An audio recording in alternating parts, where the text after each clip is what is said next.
harmonizando o nosso coração, o nosso pensamento. Vamos voltar o nosso pensamento para Jesus, rogando a Ele a paz que tanto que nós necessitamos, né?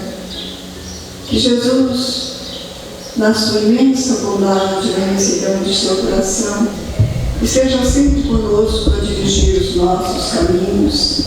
Nós sabemos que está muito difícil, vencer os percalços, as encruzilhadas. Nós temos muita incerteza nos caminhos, porque está muito complicado esses instantes, mas aquele que estiver ligado na companhia de Jesus, sempre acertará o caminho, porque a luz do nosso Senhor Jesus Cristo está sempre iluminada. É aquele convite amoroso dele que Ele nos faz. Vinde a mim todos vós que sofreis e que estáis sobrecarregados, e eu vos aliviarei.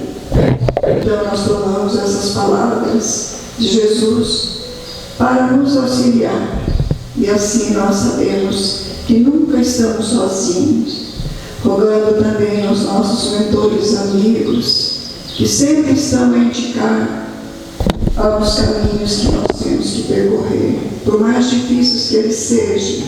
Nós sabemos que Jesus disse que nesta terra não haveria só flor, não haveria flores, haveria plantas e ranger de dentes, mas nós sabemos que isso, na companhia de Jesus, nós podemos vencer esses percalços com mais alegria, com mais serenidade, quando nós colocamos Jesus na nossa companhia e Deus acima de tudo.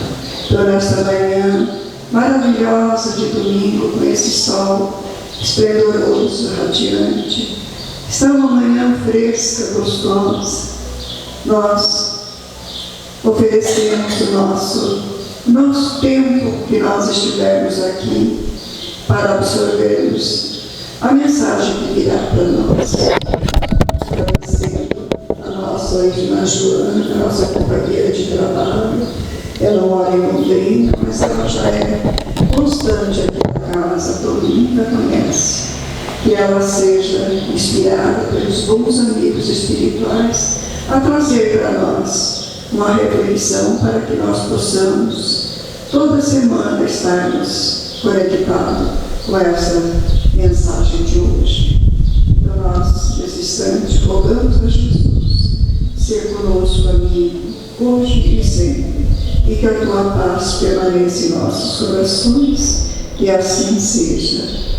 A palavra é para a nossa companheira de trabalho, Joana. Bom dia.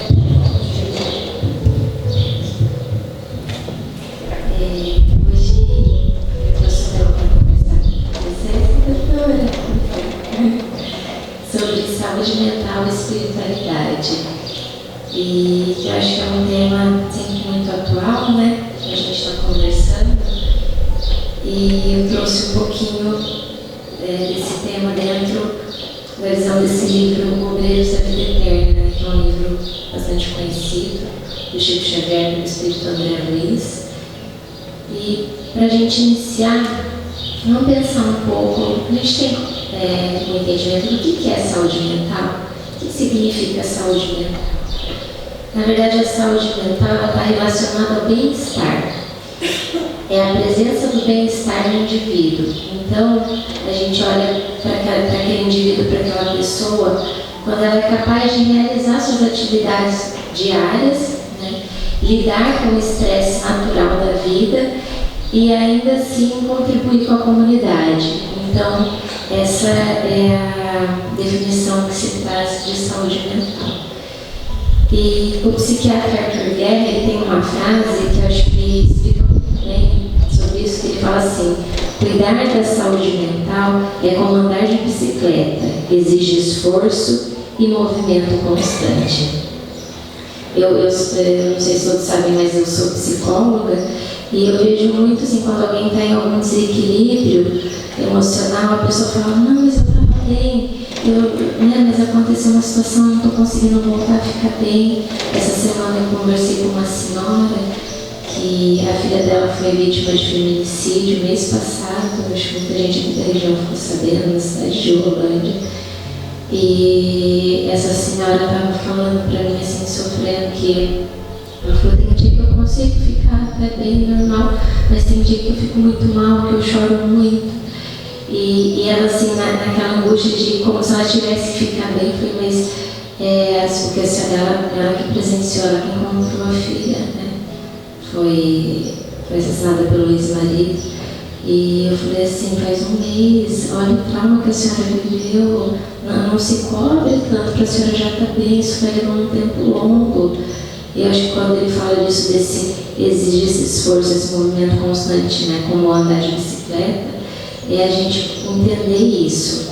O que eu tenho feito para conseguir manter, né, essa minha saúde mental?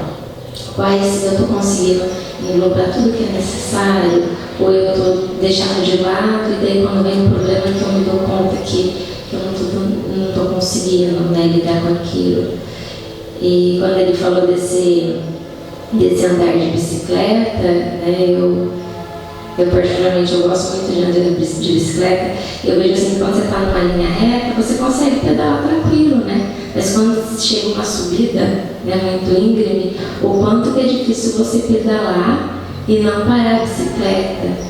Então eu acho que essas dificuldades, esses problemas, esses traumas que a gente vivencia com uma subida muito íngreme, que a gente tem que estar ali pedalando com uma força que a gente nem sabe, né, nem sabia que a gente tinha para conseguir chegar aonde a gente deseja. A gente sabe, né, que nos altos e baixos da nossa vida, da nossa encarnação, desse mundo de provas e expiações, vão ter esses altos e baixos, né? Então, a importância da gente, às vezes, compreender que, por mais que esteja difícil, aquele momento também é um aprendizado, tem algo que a gente precisa para aprender com aquilo, e a importância da gente, né, manter essa constância e essa força, né, viva dentro de nós. Tem um médico e um autor húngaro-canadense que ele está bem famoso ultimamente, né, tem muitos vídeos dele, que ele chama Gabor Maté, que ele tem um trabalho focado em infância, em trauma, e ele fala assim, que a maior parte do adoecimento mental da atualidade se deve à perda de conexão com o nosso eu profundo. Eu achei muito bonito, né? Ele é um médico muito atual, tem estado muito na mídia, e ele trazendo isso, que o adoecimento mental da atualidade se deve à perda de conexão com o nosso eu profundo. E aí a gente pensa, e qual que é esse meu eu profundo? Será que eu já parei para olhar para ele? Será que eu paro? Será que isso é raro? Né? Eu ter esse momento de olhar e de me conectar com o meu profundo. Então ele traz essa questão do adoecimento mental, dessa reflexão da importância da nossa conexão com o nosso eu profundo. E a gente vai falar aqui um pouco sobre isso, né? Sobre esse reconhecimento do nosso eu profundo. O Haroldo Dutra, outro dia eu vi uma palestra dele falando de um mito do budismo tibetano, do reino dos fantasmas famintos. Alguém já viu esse mito? Ninguém? Foi uma palestra do Haroldo que eu vi esse mito do reino dos fantasmas famintos. Então ele conta que nesse reino moravam pessoas com um estômago muito gigante, mas que eles possuíam uma cabeça muito pequenininha, como se fosse de alfinete, e que a boca deles também era muito pequenininha.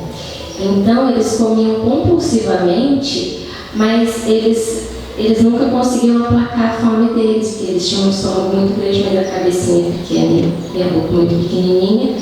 E por mais que eles comessem, eles não conseguiam, né, encher o estômago gigante deles. E daí o Haroldo faz a relação com uma metáfora do vazio interior do nosso mundo atual, né, que as pessoas sempre querendo mais e mais, nunca estão satisfeitas, né? Esse olhar muito para fora faz essa busca constante, né, na nossa sociedade atual, e não nos faz, né, essa postura reflexiva de olhar para dentro. Mas o que eu estou buscando tanto fora, que não me preenche, que não aplaca, né, esse vazio, esse sentimento que eu estou? O que é isso que eu estou precisando buscar fora, que eu não estou conseguindo me sentir, né, me sentir completa, me sentir, né, de uma forma mais presente comigo mesma, mas eu continuo buscando fora, eu continuo buscando, né, no exterior isso. Então, o que a gente pode fazer para realmente a gente se conectar, como diz o Gabor Maté, se conectar com o nosso eu profundo e sair desse reino dos fantasmas famintos, desse mito do budismo tibetano. Não sermos mais esses fantasmas famintos, não vivermos mais nessa compulsão de buscar algo fora para nos fortalecer, algo que é interno, que nós não vamos achar fora.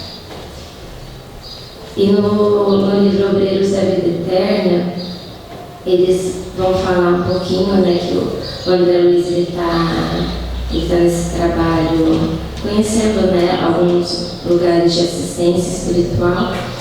E aí ele conhece um assistente espiritual que chama Marcelo, e que ele trabalha, né, com pessoas que têm transtorno mental grave.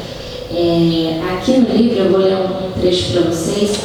Ele usa o termo loucos, né, mas a gente tem que entender que esse livro foi escrito em 1946, então naquela época eles utilizavam esse termo, mas a gente está falando hoje sobre transtornos mentais mais graves, tá? E o André Luiz conta, né, que foi apresentado ao assistente Barcelos, da turma de servidores que se destinava à assistência a essas pessoas com transtorno mental grave. Porém, ele, dedicado professor no círculo carnal, interessava-se carinhosamente pela psiquiatria sob novo prisma. E aí ele fala, né, o Barcelos vai falar para o André Luiz: a loucura é um campo doloroso de redenção humana. Tenho motivos particulares para consagrar-me a esse setor da medicina espiritual e asseguro-lhe que dificilmente encontraríamos noutra parte tantos dramas angustiosos e problemas tão complexos. Venho arquivando confortadoras ilações nesse sentido, concluindo que, com exceção de raríssimos casos, todas as anomalias de ordem mental se derivam dos desequilíbrios da alma. Estamos longe de contar com um número suficiente de servidores treinados para socorrer eficazmente os encarcerados na cadeia das obsessões terríveis e amargurosas. É tão grande a quantidade de doentes nesse particular que não sobra outro recurso além da resignação. Continuamos desse modo a atender superficialmente, esperando acima de tudo a providência divina. Aí ele coloca: nos casos de perseguição sistemática das entidades vingativas e cruéis do plano inacessível às percepções do homem vulgar, temos invariavelmente uma tragédia iniciada no presente com a imprevidência dos interessados ou que vem do pretérito próximo ou remoto por meio de pesados compromissos. Ele pontua: se os psiquiatras modernos penetrassem o segredo de semelhantes fatos, iniciariam a aplicação de nova terapêutica à base dos sentimentos cristãos. Então, há tantos anos atrás, né, esse livro, André Luiz já trazia com base nesses espíritos que trabalham no plano espiritual, o quanto, né, que todos esses transtornos mentais estão intimamente ligados a problemas na alma, no espírito, que são recentes ou de épocas remotas. E o quanto seria diferente o tratamento dessas pessoas se os psiquiatras entendessem, compreendessem isso e já iniciassem um tratamento, né, paralelo ao medicamentoso, mas aquele tratamento junto, sobre as bases do sentimento cristão, do estudo cristão. E ele vê lá, nesses atendimentos que ele faz, nesses locais, ele observa o quanto que isso, né, não é feito, não ocorre aqui no nosso planeta, e o quanto que poderia modificar essa paisagem. E daí ele traz, um pouco à frente, né, eu fiz a especialização em psicanálise e eu sempre gostei muito de Freud, de muita coisa de Freud, mas aí eu sempre tinha essa questão, né, da espiritualidade, dessa relação com o espiritismo, e aqui nesse livro ele traz uma parte específica sobre isso. O Barcelos ele fala que ele estudou a doutrina de Freud para ver, né, se realmente aquilo que ele trouxe, o que contribuiu, o que poderia, né, ser diferente. E ele fala: examinei atento a doutrina de Freud, impressionado com as variações psicológicas dos caracteres juvenis, sob minha observação direta, e apaixonado pela solução dos profundos enigmas que envolvem a criatura terrestre, encontrei na psicanálise um mundo novo. Todavia, por mais que eu estudasse a prodigiosa coleção dos efeitos, jamais alcancei a tranquilidade completa na investigação das causas no círculo dos fenômenos em exame. Discípulo espontâneo e distante do eminente professor, somente aqui pude reconhecer, no plano espiritual, os elos que lhe faltam ao sistema de positivação das origens de psicoses e desequilíbrios diversos. Os complexos de inferioridade, o recalque, a libido, as imersões do subconsciente não constituem fatores adquiridos no curto espaço de uma existência terrestre, e sim característicos da personalidade egressa das experiências passadas. A subconsciência é de fato um porão dilatado de nossas lembranças, o repositório das emoções e desejos, impulsos e tendências que não se projetaram na tela das realizações imediatas. No entanto, estende-se muito além da zona limitada de tempo em que se move um aparelho físico. Representa a estratificação de todas as lutas com as aquisições mentais e emotivas que lhe foram consequentes, depois da utilização de vários corpos.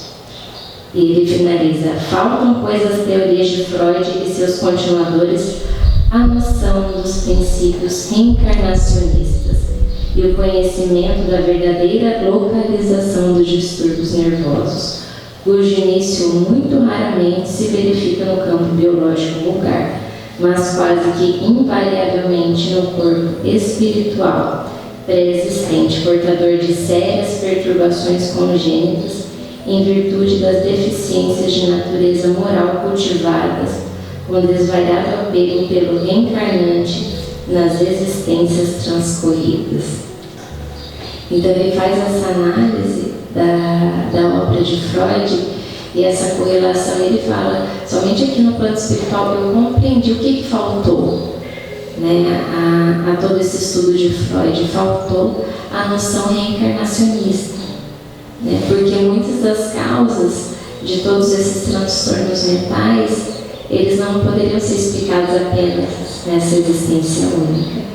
Então ele fala que, né, ele fala de todo esse trabalho que foi importante, que ele traz muitos pontos importantes para essa análise, né, dentro de saúde mental, mas que se tivesse sido aliado a isso o conhecimento reencarnacionista, né, teria realmente conseguido englobar e ter uma compreensão, né, completa de tudo isso que nos envolve.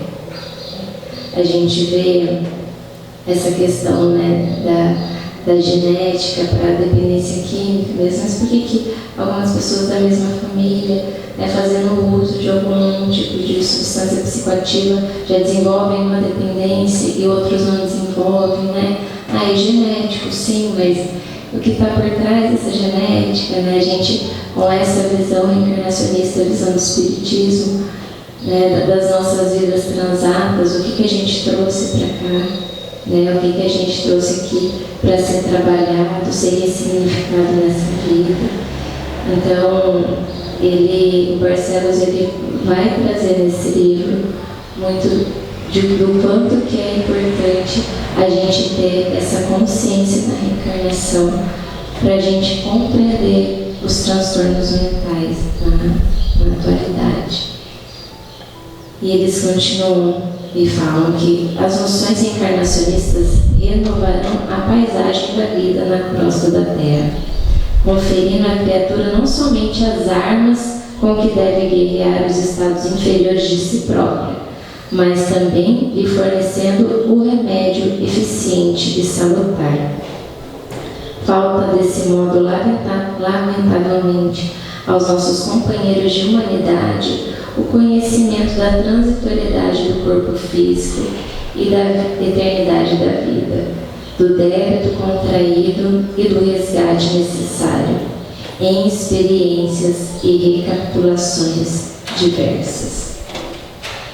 Então ele consegue colocar de uma forma bastante clara o quanto que a noção de reencarnação está intimamente ligada à nossa saúde mental, a saúde mental de todos aqueles que nos envolvem, e o quanto que a gente precisa buscar essa conexão com o nosso eu profundo, que o Theodor até fala, para a gente verdadeiramente conseguir buscar minimamente um equilíbrio, sabendo desses altos e baixos, desse andar da bicicleta, dos momentos de dificuldade, dos momentos que serão mais leves para a gente, mas sabendo equilibrar tudo isso. E ele continua, eu fiz um link disso com o Evangelho segundo o Espiritismo, quando ele fala do advento do Espírito de Verdade, no capítulo 6. Eu acho que todo mundo aqui que já ouviu falar sobre essa questão do Espiritismo, dele ser uma revelação que veio para ajudar no melhoramento da Terra. A questão principal é a reencarnação, é essa compreensão da reencarnação. A gente não fala que a intenção é que todo mundo vire espírita, mas que as religiões, trazendo essa compreensão da reencarnação, as pessoas realmente possam viver entendendo que há algo depois, entendendo que é importante o plantio e essa oportunidade que temos hoje, de aprender, de crescer, nos desenvolvermos, a necessidade de olharmos para isso com mais atenção, com mais cuidado, para a gente conseguir esse crescimento espiritual que é tão importante. E no Evangelho segundo o Espiritismo, no advento do Espírito de Verdade, ele vai trazer exatamente essa questão. Ele coloca: venham como antigamente entre os filhos transviados de Israel trazer a verdade e dissipar as trevas. Escutai-me, o Espiritismo, como antigamente minha palavra, deve lembrar aos incrédulos que acima deles reina a verdade imutável. O Deus bom, o Deus grande, que faz germinar a planta e eleva as ondas. Revelei a doutrina divina. Eu, como um ceifeiro, reuni em feixes o bem esparso na humanidade e disse: vinde a mim, todos vós que sofreis. Mas os homens ingratos se desviaram do caminho reto e largo que conduz ao reino de meu Pai, e estão perdidos nos ásperos e estreitos caminhos da impiedade. Meu Pai não quer aniquilar a raça humana, quer que vos ajudando uns aos outros, mortos e vivos, quer dizer mortos segundo a carne, porque a morte não existe. Vos socorrais, e que não mais a voz dos profetas e dos apóstolos, mas a voz daqueles que não estão mais sobre a terra se faça ouvir para vos proclamar: orai e crede, porque a morte é a ressurreição, e a vida é a prova escolhida durante a qual vossas virtudes cultivadas devem crescer e se desenvolver como o cedro. É muito linda, né? Essa mensagem do Espírito de Verdade, Paris, 1860. E ele vai falar da verdadeira vida, né? Que é a vida espiritual. nos despertando que a morte não existe. E como nos conectar com o nosso eu profundo? Como abrirmos espaços para cuidar verdadeiramente da nossa saúde mental? Quanto tempo dedicamos a cuidar da nossa saúde mental, espiritual? Quanto tempo dedicamos a uma leitura edificante, a assistir uma palestra que nos conecte, a fazer uma terapia, seja em grupo, seja individual, mas uma terapia para ajudar a identificar os nossos comportamentos, pensamentos e sentimentos. Porque quando a gente entra num automático e a gente não para refletir sobre aquilo que a gente vivencia, a gente acaba reproduzindo sempre comportamentos que muitas vezes fazem mal a nós, fazem mal a outras pessoas. Allan Kardec, ele tinha uma forma, de autoanálise. Ele falava que todos os dias à noite ele fazia uma revisão do dia dele e ele anotava o que ele tinha feito de bom e o que ele tinha feito que não era positivo e que ele via que ele poderia modificar. Quantos de nós? Eu faço isso, mas não é todo dia, não, assim, uma vez por semana, uma vez, Já tentei fazer, começo uma semana todo dia, daí na corrida você já esquece, e Allan Kardec era muito disciplinado, E a disciplina dele fez com que a gente tivesse toda a obra da codificação. E ele fazia diariamente esse exercício mesmo, de refletir ao final do dia, todos os dias dele, o que ele havia feito de positivo, o que ele havia feito de negativo, como modificar, como agir diferente numa nova situação. Mas se a gente coloca o motivo das nossas queixas, dos nossos erros no outro, aí fica difícil a gente conseguir alterar alguma coisa. Mas eu acho que às vezes não é o outro que faz uma coisa, não, eu acho que existe, com certeza. Um outro que faz algo pra gente em alguns momentos, mas o que eu vou sentir em relação àquilo diz respeito apenas a mim. Olha que pesado.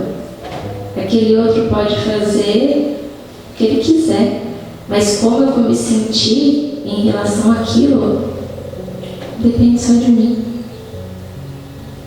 Então, olha que responsabilidade nós temos. Não é só falar, não, o outro fez aquilo, por isso que eu estou revoltada, por isso que eu não. Mas por que eu estou revoltada? Quanto tem aí, às vezes, de orgulho, de egoísmo, de não aceitação? Qual será que foi a minha relação com esse outro? Aqui no livro também, no Obreiros da Vida Eterna, ele fala muito das relações familiares, das dificuldades nas relações familiares, e o quanto que isso está intimamente ligado às nossas vidas passadas, a resgates que precisamos fazer. Mas nessas horas do nervoso parece que a gente até prefere esquecer que é espírita, esquecer que a gente sabe que viveu com muitas dessas pessoas e fazer de conta, nessa vida de agora eu sou bem legal, e essa pessoa que está me atrapalhando, me deixando nervosa. Às vezes a gente está melhorzinho aqui. Mas como será que a gente estava antes? O que será que acarretou? Eu acho muito legal a coleção do André Luiz, Eu sou apaixonada pela coleção do Emmanuel também. Mas essa coleção, as coleções do André Luiz, elas trazem muitos exemplos práticos, Então são várias histórias em cada livro. Então ele dá uns cliques na gente, A gente consegue correlacionar com algumas situações da nossa vida, para a gente entender, nossa, essa pessoa agiu de tal forma, acabou acarretando tal situação. Então a gente consegue ir relacionando e compreendendo um pouco, sinais do que a gente pode já, a forma como a gente já pode ter agido em outras vidas que contribuíram para as situações difíceis que a gente passa hoje. E a importância de ter esse olhar. O Haroldo Dutra, ele fala sobre os cuidados com a nossa saúde E ele fala que é importante a espiritualidade e ter esse maior equilíbrio, né, em relação à nossa saúde mental. E ele coloca 3 pontos. O primeiro, a meditação. O segundo, a oração. E o terceiro, a caridade. Então, essa meditação, esse momento em que nós paramos um pouco para nos olhar, para refletir sobre o nosso comportamento diário, sobre os nossos pensamentos diários, sentimentos. A oração que nos conecta, que nos fortalece, nos auxilia no fortalecimento de nossa fé, da nossa conexão com Deus. E a caridade. E ele coloca, né, sobre a caridade, ele fala que assim, um contato, que é uma frase que eu acho muito significada, ele fala que em contato com a dor do outro, você redimensiona a sua própria dor. Em contato com a dor do outro, você redimensiona a sua própria dor. Alguém lembrou de alguma situação que teve contato com a dor do outro e redimensionou a sua própria dor? Acho que a gente já consegue lembrar, né? Com essa frase eu lembrei, né, quando eu perguntar a palestra, lendo essa frase eu lembrei na hora de uma situação que eu vivenciei faz pouco tempo, né, acho que meu pai, muita gente conhece meu pai, que ele sempre foi muito ativo, né, ele ainda continua, né, com as entidades assistenciais, que meu avô fundou lá em Rolândia, no Centro Emmanuel de Rolândia também, e ele teve um AVC em agosto. E ele ficou 10 dias no hospital, 4 dias ele ficou na UTI. E eu lembro que, né, eu fiquei muito mal, meus irmãos lá de outra cidade vieram pra cá. E aí, quando teve a visita na UTI, né, entrou eu e minha irmã, e a gente estava bem mal de ver ele, né, lá na cama. Como ele estava muito agitado, ele estava ainda não estava, né, tendo noção direito do que estava acontecendo, tiveram que amarrar ele na cama para ele não levantar. Então assim, a gente chegou e viu, a gente ficou bem mal, eu e minha irmã. E aí a gente tentando fazer oração para ele, e bem triste, né, sem saber como queria ficar, se ia ter muitas sequelas ou não. Graças a Deus ele não teve sequelas, assim, praticamente nenhuma. E aí a gente estava ali tentando fazer oração, mas muito triste. Nesse momento chega uma mulher e do lado eu vejo que tem um moço que parece ser jovem, mas com o rosto totalmente desfigurado. E essa mulher começa a chorar, gritar. Aí eu e minha irmã, assim, a gente se assustou, estava um pouco pro lado assim do meu pai. A enfermeira estava perto da gente, a gente falou: o que aconteceu? Ela falou: o filho dela teve 20 anos, teve um acidente de moto e ele não tem mais chance, assim, de sobreviver, 1% de chance dele sobreviver. E aquela mulher desmaiou no chão. Aí eu e minha irmã, a gente deixou meu pai e correu para ajudar ela. E a gente vendo aquela mulher, um filho tão novo, sabe, sem chance nenhuma de vida, a gente redimensionou de uma forma muito grande a nossa dor. Meu pai estava ali debilitado, mas ele assim estava estável, ele tinha muitas chances de ficar bem. E aquela mãe com aquele filho naquela situação, não. Então eu sei que a gente correu para fazer oração, se aproximando da mulher, começou a fazer oração para ela, e a gente redimensionou a nossa dor. Então, eu acho que Deus muitas vezes coloca situações na nossa vida e com pessoas próximas a gente para a gente redimensionar a nossa dor. E às vezes a gente acha que aquilo está tão pesado, está tão difícil, e a gente vê pessoas que precisam muito, né? E a gente agradece, né? Daí a gente pode agradecer mais, não só um pouquinho, né? Agradecer mais e enxergar para além das dificuldades que a gente está tendo, enxergar para além do sofrimento, enxergar todas as bênçãos de Deus naquela situação que a gente está vivenciando. Que a gente possa sempre ter esse olhar, né? Que Deus possa sempre trazer para a gente está aberto para ter esse olhar e para a gente conseguir a partir da caridade e dimensionar a nossa. Que Jesus nos abençoe. Bom, aí está a mensagem que veio para nós hoje através da nossa irmã Joana, né? E vamos colocar que nós estamos aqui e nós precisamos tanto do nosso, às vezes daquele que está ao nosso lado, que não é o nosso parente, mas talvez de um amigo, né? Então vamos aprendendo aos poucos a conectar-nos nesse sentido de sermos todos irmãos, que através da reencarnação nós estamos aqui realmente para nos procurar os caminhos verdadeiros, quando Jesus nos chama à razão, né? E ela trouxe muito de psicologia, né? Que nós temos que trabalhar isso dentro de nós, para que nós possamos entender um pouquinho do que é a nossa vinda aqui, do porquê que nós estamos aqui e daqui para onde nós iremos. Isso depende de muito como nós vivermos aqui, né? Então, a cada palestra que nós assistimos, por isso que a gente tem que se aproximar mais.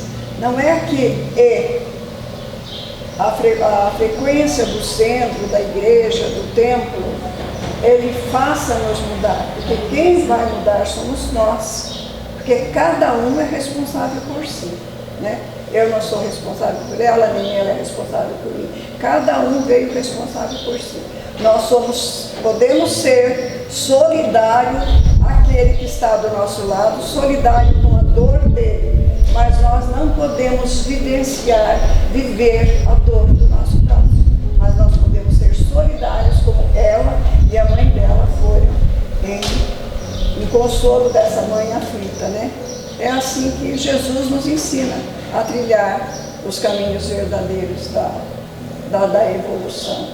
Então, assim, terminando, né, chegando ao término, mas nós temos ainda que continuar um pouquinho mais da presença de vocês, porque agora nós vamos passar para os passes, e eu convido aos companheiros a se adentrarem a sala de passe para nós continuarmos, para realmente nós terminarmos o nosso trabalho de hoje.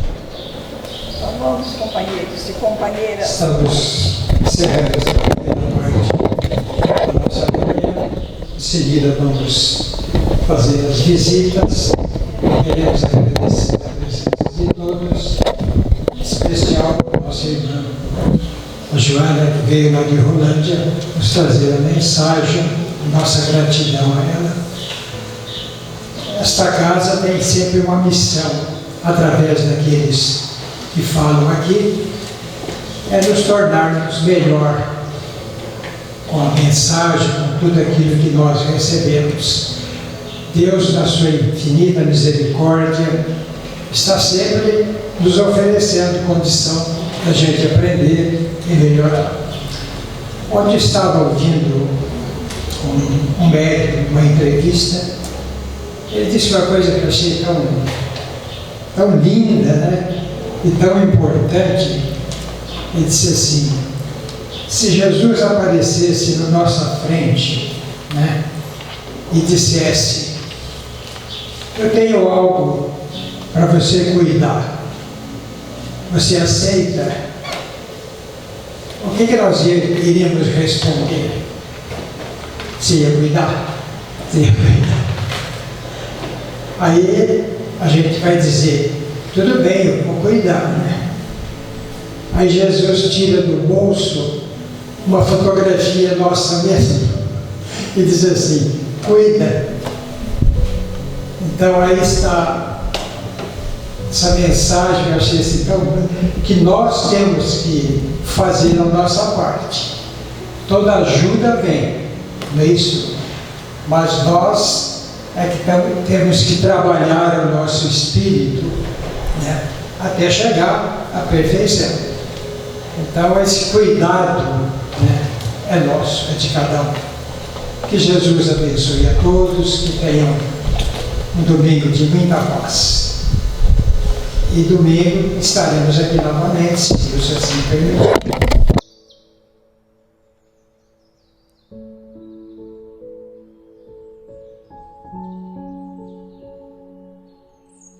Amém.